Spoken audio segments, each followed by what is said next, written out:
Olá, pessoal. Na aula de hoje, a gente vai começar a introduzir um novo conceito, que é o conceito de centro de massa. Então, até o momento, sempre que a gente discutiu forças e movimento de objetos, a gente sempre assumia que a gente podia tratar esses objetos como partículas pontuais, né? Então, por exemplo, num caso de uma pessoa aqui puxando uma caixa, quando a gente fazia uma análise de forças do que estava desse sistema, a gente sempre considerava que eu tinha aqui essa caixa como sendo uma partícula pontual, com uma certa massa, e a pessoa também eu aproximava com uma partícula pontual, né? Mas a gente sabe que na maioria dos casos, os sistemas macroscópicos, eles são muito mais complexos, certo? Então, eles têm uma certa distribuição de massa, eles têm uma forma extensa, não são pontos, né? E o que a gente vai tentar definir nessa aula e nas próximas é por que a gente continua podendo tratar esses corpos extensos como partículas pontuais, né? Ou como é que a gente pode tratar o movimento desses corpos extensos sem ter que se preocupar tanto com a dimensão deles, tá? E para isso a gente vai falar do conceito de centro de massa, né? Mas antes de a gente definir o centro de massa, vamos tentar considerar um caso mais simples, que em vez de ser um sistema que é uma partícula pontual, são duas partículas pontuais ligadas por uma mola, certo? Então, o sistema seria, cada parte do meu sistema seria aqui uma desse conjunto de duas partículas, certo? Então, aqui seria, por exemplo, o meu primeiro corpo, aqui seria o meu segundo corpo, e são simplesmente duas partículas, duas massinhas ligadas por uma mola, certo? E aí, só para a gente fazer, né, ter algum tipo de interação, eu vou fazer esses dois sistemas colidirem, tá? Então, essa molinha aqui vem vibrando, eu vou assumir que essa mola, inicialmente, ela não estava vibrando, ela estava na posição relaxada, e aí eu vou ter uma colisão entre as duas, né? Então, o que aconteceria se eu fizesse isso? Então, está aqui uma representação do movimento, elas vêm vindo, no momento de colisão, né, uma vai espremer a outra e depois elas escapam. E aqui a gente vê que elas escapam e as duas estão oscilando depois de escaparem, certo? Então, se a gente voltar ao filme, né, inicialmente eu tinha só a molinha da esquerda oscilando, depois que o meu sistema interage um com o outro, eu tenho dois sistemas andando, e aí eu tenho, né, cada um dos sistemas ainda assim é um movimento meio complicado, porque eu tenho essas bolinhas oscilando aqui, essas aqui também estão oscilando, e o meu sistema todo está andando. Como é que eu descrevo esse sistema, né? Que ponto que eu escolho nesse corpo para descrever a trajetória desse sistema, né? Eu posso, obviamente, descrever a trajetória dessa bolinha e dessa massinha aqui, como partículas pontuais, que é o que a gente assumiu. Mas esse é um movimento complicado, porque além do sistema, né, todo estar andando, elas ainda estão vibrando, certo? Então, seria complicado descrever esse movimento. Porém, uma coisa a gente já sabe das nossas análises anteriores, né? Como a colisão, isso aqui é realmente uma colisão de dois sistemas, como ela acontece, né, durante a colisão, eu só tenho forças internas atuando, né, eu sei que o momento total vai ser conservado, certo? Então, se eu considerar o momento total inicial e o momento total final, eu sei que eles vão ser iguais, porque todas as forças aqui são internas de interação entre essas duas bolinhas, da mesma forma que a gente teria uma colisão, tá? Mas a gente gostaria de ir além, né? Será que, além de eu saber que o momento é conservado, eu consigo descrever como é que o meu sistema, né, ou esse sistema de duas bolinhas, vai, né, caminhar no espaço depois da colisão, por exemplo, né? A gente sabe que o momento total é conservado, mas e o momento das bolinhas, né? Como é que é a trajetória? Como é que é a posição desse sistema de duas bolinhas, né? Então, o que a gente gostaria de fazer, né, será que eu consigo substituir esse sistema por algo que seria realmente parecido com um bloquinho ou com uma partícula pontual, e aí descrever o movimento dessa partícula pontual, né? Então, em vez de descrever a posição dessas duas massas, substituir isso por algo mais simples. Será que eu consigo fazer isso? Isso a gente pode extrapolar, né, para um caso de um sistema macroscópico. Então, imagina que eu tenho, sei lá, né, de fato, uma bolinha macroscópica, ou uma caixa, ou uma pessoa, ou um carro, qualquer coisa, né? A gente sabe que esse sistema ele é formado por diversas partes, né? Se eu for no limite, né, atômico, eu sei que ele vai ser formado por diversos átomos. Tá?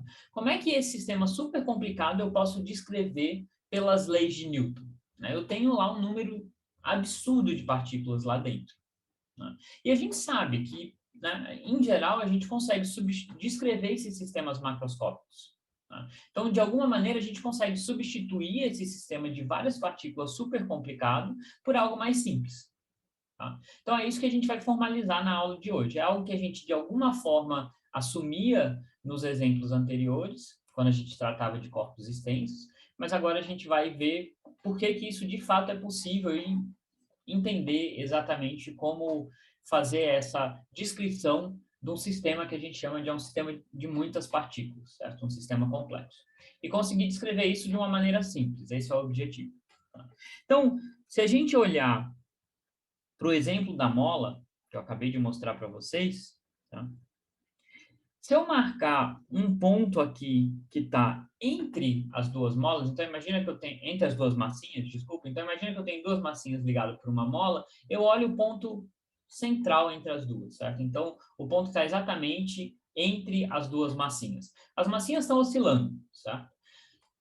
Mas se eu foco a minha atenção nesses pontos aqui, que estão entre as massinhas, olha como é que é o movimento deles, né? Eles vêm andando, e aí eles colidem, e depois eles saem andando com uma velocidade constante. As bolinhas, elas estão fazendo um movimento muito mais complicado. Tá? Mas se eu fixo a minha atenção para o ponto que está entre as duas bolas, meia distância entre elas, esse movimento é super simples, é como se fosse um movimento de uma partícula com velocidade constante. Então, isso é só para ilustrar a ideia de que eu posso ter um corpo complexo aqui, fazendo algum movimento complexo, mas se eu fixar a minha atenção em um determinado ponto desse corpo, esse ponto vai fazer um movimento, pode fazer um movimento muito mais simples, como é o caso aqui. Então, se eu fixo a minha atenção para meia distância entre as duas bolinhas, eu vejo que isso vai se comportar como uma partícula andando com velocidade constante. Tá? Então, essa é a ideia por trás da definição do centro de massa. Né? Para deixar isso um pouco mais concreto, se eu plotasse aqui a posição de cada uma das bolinhas em função do tempo, eu teria isso daqui, né? Essa aqui seria a minha bolinha, as cores talvez aqui não sejam as melhores, né? Mas aqui eu teria um par de bolinhas, aqui o outro. Eu vejo que esse movimento é complicado, né? Porque eu tenho essas oscilações, então eu venho aqui, eu tenho a colisão e aí eu tenho essas oscilações, tá?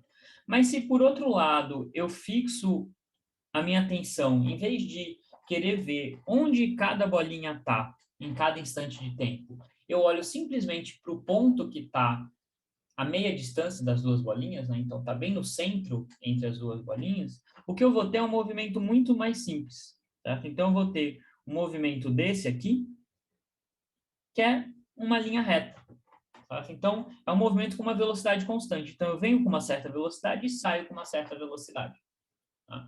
Que é um movimento de colisão, como se fossem de corpos rígidos. Né? A gente assume que a gente tem uma colisão, eles vêm com uma velocidade constante e saem com uma velocidade constante. Então, a gente vê que, se eu olhar para esse ponto especial, o movimento é muito mais simples do que se eu olhar, de fato, para as partículas que estão no meu sistema. Certo? De novo, essa é a ideia do centro de massa, e só para dar mais uma ilustração, né? Olha para esse exemplo mais real aqui, certo? Então, nesse exemplo, eu tenho um motociclista que vem aqui, né, com uma moto, numa rampa, certo? Então, ele sai com uma certa velocidade e ele começa, né, a fazer uma pirueta aqui, ele começa a rodar, e aí depois ele cai na outra rampa, né? Então, a gente vê que durante esse movimento, o motociclista e a moto pode estar fazendo algo super complicado, né? Ele pode sair da moto, tirar um braço. Né? Se eu quiser descrever esse movimento, vai ser super complicado, né? Ele pode, enfim, estar mexendo as pernas, pode ser algo super complexo. Mas vejam que se eu focar, né, aqui aparenta que tem um certo ponto especial, que se eu focar, eu vou conseguir ter um movimento muito, muito mais simples, que é como se fosse o movimento de um projétil. né? Então, se eu achar esse ponto especial, eu vou ver que, na verdade, ele vai estar fazendo uma trajetória como se fosse de uma bolinha sendo lançada com uma velocidade inicial sujeita à gravidade. Tá? Então, a gente vê que esse movimento que pode estar acontecendo no meu sistema, que é o meu motociclista e a moto, pode ser algo super complexo, mas eu tenho um ponto especial lá que, se eu traçar a trajetória desse ponto, ele vai se comportar exatamente como se eu tivesse lançado uma bolinha ou um corpo com uma certa velocidade constante. Tá? Lançado com uma velocidade constante, que depois, obviamente, sente a ação da força gravitacional.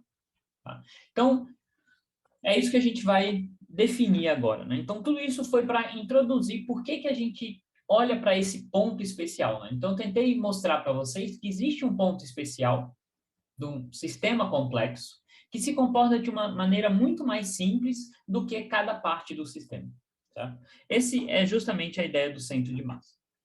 Então, a gente vai definir o centro de massa. O que é o centro de massa? É uma posição, certo? A gente vai ver que essa posição pode estar dentro do corpo que eu estou interessado, ou pode estar fora do meu sistema, mas é um vetor posição, certo? Então, isso me diz um ponto do espaço, certo? E esse ponto do espaço, eu vou chamar aqui de R do centro de massa, ele é definido da seguinte maneira. Imagina que eu tenho um certo sistema aqui, certo? Por exemplo, as minhas duas bolinhas ligadas por uma mola, o motociclista em cima da moto, ou o sistema complexo que eu quiser, certo? E esse sistema é composto de vários bloquinhos, várias partículas, várias massas. Tá? Eu estou chamando aqui de M1, M2, mas obviamente pode ter muito mais partículas ou componentes, esse meu sistema. E aí, cada partícula, né, enquanto esse sistema está evoluindo, essas partículas podem estar fazendo um movimento super complicado, como as duas bolinhas vibrando, ou o motociclista e a moto podem estar fazendo coisas complicadas, né? Então, essas posições são as posições complicadas desse sistema. Tá? E aí eu vou definir o meu vetor centro de massa como 1 sobre a massa total do meu sistema, e aí a somatória da massa vezes o vetor posição de cada partícula do meu sistema. Certo? Então, essa é a minha definição de centro de massa. A gente já vai ver por que ela é útil. Tá? O que a gente tem que entender é como é que a gente calcula isso, né? Bom, se eu sei onde estão as minhas partículas que formam o meu sistema, e eu sei as massas delas, eu tenho que fazer essa soma, que é uma soma de vetores. Tá? Então, é como se eu estivesse somando as posições de cada partícula, mas essa soma tem um peso. Né? O peso é a massa de cada partícula. Então, quanto maior a massa, mais ela vai contribuir para essa soma aqui. Tá? E tudo isso é dividido pela massa total do meu sistema, de tal forma que aqui eu tenho um vetor posição com dimensões de comprimento. Tá? Então, notem, a primeira observação que eu queria fazer é que essa posição do centro de massa, tá? ela pode estar dentro do corpo ou não, certo? Então, tipicamente, a gente pensa, eu tenho um corpo aqui, eu tenho esse ponto especial, esse centro de massa, ele vai estar em alguma localização do corpo. Mas isso não é sempre verdade, certo? Isso é só primeira observação. Aqui está um exemplo onde isso acontece, certo? Então, imagina que eu tenho uma pessoa aqui fazendo essa ponte. Tá? A distribuição de massas da pessoa, né, se eu quiser, eu poderia simplificar e dividir ela em várias massinhas aqui, certo? Que estariam distribuídas ao longo dessa semicircunferência. Se eu calcular o centro de massa, vai dar em algum lugar aqui, certo? Que está fora do meu corpo, né? Da massa do meu corpo. Tá? Isso é totalmente possível. Então, meu centro de massa pode estar fora da região onde tem massa. Isso não é um problema. No exemplo das duas molinhas, das duas bolinhas vibrando, o centro de massa estava sempre no meio delas. Né? Então, não, enfim, de fato, não coincidia com nenhuma das duas massas do meu sistema. Tá?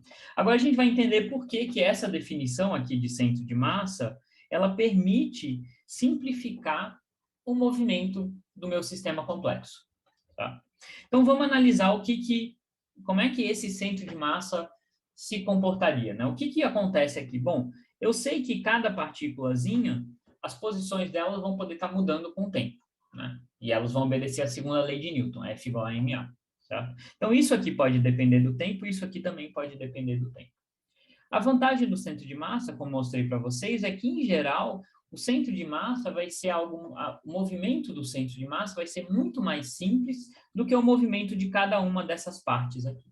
Essa é a ideia, certo? Então, vamos ver como é que a gente analisa o movimento do centro de massa, certo? Bom, eu tenho a definição do centro de massa, e aí o que eu vou calcular é qual que seria a velocidade do centro de massa. Bom, eu tenho que tirar a derivada temporal da posição do centro de massa. Então, indo para a definição de centro de massa, eu tenho 1 sobre a massa total do meu sistema, que é uma constante, então eu posso tirar da derivada. E aí eu tinha uma somatória de MI, e aqui, né, os M's eu vou assumir que são constantes, e aí a minha derivada vai poder entrar dentro dessa somatória e ela é aplicada nas posições de cada uma das partes do meu sistema, né? Então, esses vetores posição são aqueles que estão fazendo um movimento complicado, tá? Então, aqui eu vou ter 1 sobre a massa total, somatória de MI, velocidade de cada uma das partes do meu sistema, ou de cada uma das partículas do meu sistema. E o que aparece nessa somatória é justamente o momento total do meu sistema, certo? Então, isso aqui nada mais é do que 1 sobre M, o momento total do meu sistema.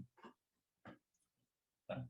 Então, se eu passar essa massa para o lado esquerdo, eu vou ter que a massa total do meu sistema vezes a velocidade do centro de massa é igual ao momento total, momento linear total. Mas a gente viu que o momento linear total, ele só é afetado por forças externas, né? Então, todas as forças internas do meu sistema não vão mudar esse momento linear total. E a gente viu que a variação do momento linear total, portanto, com relação ao tempo, é igual à força externa resultante que atua nesse meu sistema, né? Estou chamando essa força externa aqui de Fe. Tá? Então, todas as forças internas ao meu sistema, né, que está ligando uma partícula a outra, por exemplo, no caso do motociclista e da moto, né, a força que ele faz quando ele segura o guidão, ele pode pisar na moto, enfim, a moto pode bater nele. Todas essas forças complexas, elas não mudam o momento total do sistema moto mais motociclista. Tá? Então, se eu olhar o meu sistema moto mais motociclista, a única força externa que está atuando nele, desprezando a força do ar, é a força gravitacional. Certo? Então, nesse caso, eu teria simplesmente a força gravitacional aqui. Tá? Então, voltando aqui, né, a gente viu que a derivada do momento total é igual à força externa. Se eu usar, então, essa definição do centro de massa, que me diz que o momento total é a massa total vezes a velocidade do centro de massa, eu vou ter que M, variação da velocidade do centro de massa com relação ao tempo é igual às forças externas. Então, o que eu fiz foi substituir esse resultado aqui. E aí, né, a derivada temporal da velocidade do centro de massa é a aceleração do centro de massa. Então, a gente chega no resultado importante, que as forças externas são iguais à massa, né, ou a força externa resultante é igual à massa vezes a aceleração do centro de massa.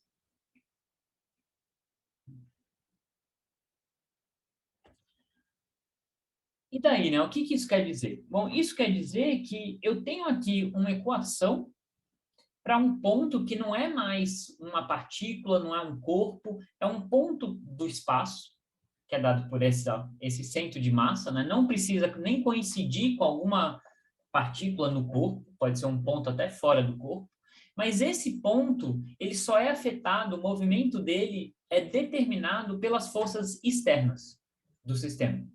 Então, se as forças externas são simples, esse movimento, esse centro de massa, esse ponto, vai ter uma trajetória simples.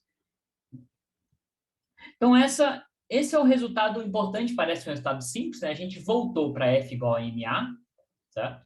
Mas agora não é a força total, não é mais a massa de uma partícula e não é mais a aceleração de uma partícula. Agora, esse F igual a ma são as forças externas resultantes. A massa é a massa total de um sistema de partículas, que pode ser um sistema super complexo, e essa aceleração não é mais a aceleração de um corpo, é a aceleração desse ponto especial do espaço, que é o centro de massa. Tá? Então, a gente tem, né, como conclusão que o centro de massa ele se comporta como se fosse uma partícula pontual, sujeita à força externa Fe, tá? Mas ele não é de fato uma partícula, ele é um ponto que a gente definiu, né, usando aquela definição de centro de massa. Enfim, é um ponto imaginário que a gente define, tá? Mas o movimento desse ponto é super simples. Tá? E, portanto, permite que a gente simplifique um movimento complexo, que pode ser super complexo, e analise ele de uma maneira muito mais simples. Então, todas as forças internas não vão influenciar esse centro de massa. Se a gente souber, portanto, a força externa resultante, a gente consegue determinar qual que é a trajetória do centro de massa, usando, né, toda a cinemática, né? A partir da força resultante, a gente sabe qual é a aceleração, e aí a gente pode tentar determinar a trajetória do centro de massa.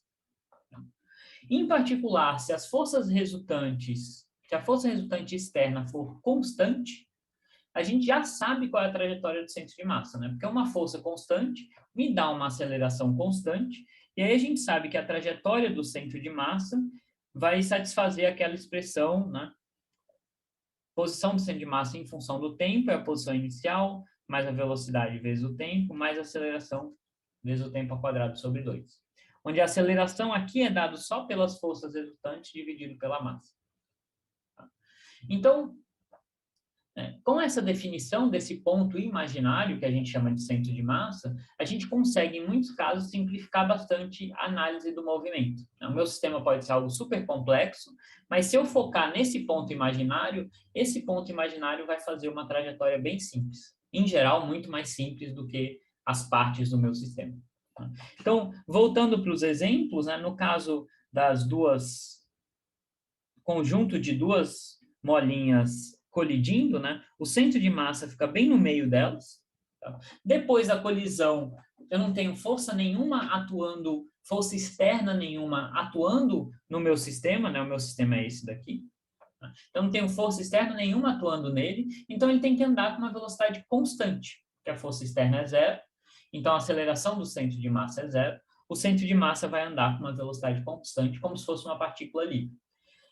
As massinhas do meu sistema, a gente viu, elas estão fazendo um movimento complicado, né? Elas estão andando e vibrando ao mesmo tempo. Mas o centro de massa, não. O centro de massa está andando com uma velocidade constante, como se fosse uma partícula livre.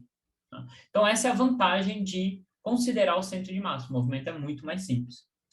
No caso do motociclista, como eu já falei diversas vezes, né, o que eu teria aqui, se eu olhar para o centro de massa desse sistema moto mais motociclista, é como se eu tivesse um projétil, a trajetória de um projétil. Eu sempre tenho uma velocidade V0 inicial com um certo ângulo, depois que ele sai da rampa, eu só tenho a força gravitacional atuando nesse sistema. Então, a gente sabe já que ele vai fazer a trajetória de um projétil. O centro de massa vai fazer a trajetória de um projétil. Né? O motociclista, em particular, não, porque ele pode estar, né, seguindo essa trajetória, mas ele pode estar, né, esticando o braço, saindo da moto, voltando, né, se abraçando na moto, enfim, girando, pode estar fazendo algo super complicado. Mas esse ponto imaginário, que é o centro de massa, vai fazer justamente a trajetória de um projétil aqui. Então, é super fácil a gente determinar essa trajetória, mesmo no meu sistema sendo complexo. Tá bom? Então, na próxima aula, a gente vai, de fato, calcular o centro de massa, né? Ver como é que a gente faz esse cálculo. A gente fez a definição aqui, mas a gente vai aplicar isso para diversos sistemas simples, para a gente ganhar um pouco de prática em como calcular essa posição do centro de massa. Tá bom? Mas por essa aula era isso. Tchau, tchau.